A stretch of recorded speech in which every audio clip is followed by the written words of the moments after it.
फरिश्ते वहां पे बैठे हुए हैं, तो दुनिया का क्या है? दुनिया के अंदर कुरान को हिफाजत कौन करेगा? याद रखिए, कुरान किसी की हिफाजत से नहीं रहती, कुरान तो अल्लाह की हिफाजत से रहती है। और अल्लाह ताला फरमाते सूरह अल हिज्र सूरह नंबर 15 की आयत नंबर 9, इन्ना नहनु नज़्ज़लना ज़िक्रा, बेशक हमने इस जिक्र को नाजिल किया।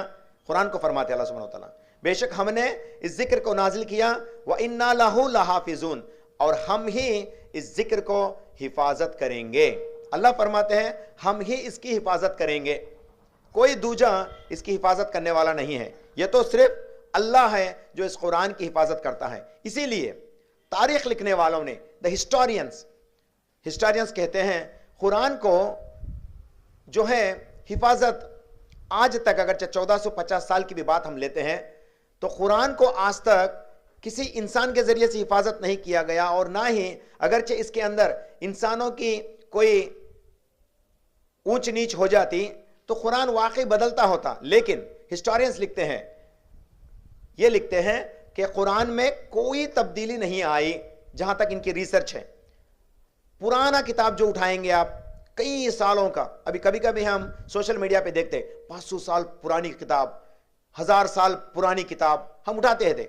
वो किताब उठा के देखो और आज की किताब जो आज नए नवेला प्रिंट होती है प्रिंटिंग प्रेस से, दोनों को बाजू कर के रखेंगे तो एक लफ्ज के अंदर भी कोई ऊंच नीच नहीं है। इसीलिए हिस्टोरियंस रिसर्च करने के बाद लिखते हैं, the only book on the face of the earth which did not undergo fabrication, किसी तरह का मिलावट इसके अंदर नहीं आया। ये मुसलमान नहीं कहते, बल्कि गैर मुसलमान जो कार्बन डेटिंग करके, कार्बन डेटिंग एक ऐसा प्रोसेस होता है जो पुराने चीजों को कितने साल पुराने ये बताता है, वो कार्बन डेटिंग बोलते हैं इसको। अगरचे आप साइंस पढ़ने वाले बच्चे हैं तो आपको इसका इल्म होगा। तो कार्बन डेटिंग के जरिए से ये पता लगाया गया कि सबसे पुरानी किताब, तो वो किताब के अंदर जो लफ्ज, जो अल्फाज जिस तरह से लिखा गया, ठीक उसी तरह से आज की इस कुरान के अंदर भी वही है।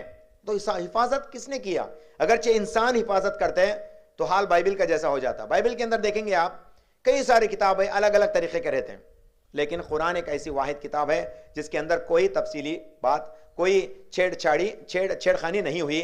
और अब आप जब भगवत गीता भी देखेंगे तो जो मुंदू माटा रहता भगवत गीता में, जो कंटेक्स्ट रहता, उसके अंदर लिख के रहता, वर्सेस तो श्लोका तो कई सारे थे, लेकिन हमने सबको हटाकर जो प्योर और साबित हुए वही वर्सेस को हमने इसके अंदर, वही श्लोकास को हमने इसके अंदर दर्ज किया बोल के इस्कान ट्रस्ट वाले जो किताब भगवत गीता छापते हैं उसी के अंदर मुंदू माटा में लिखते हैं लोग।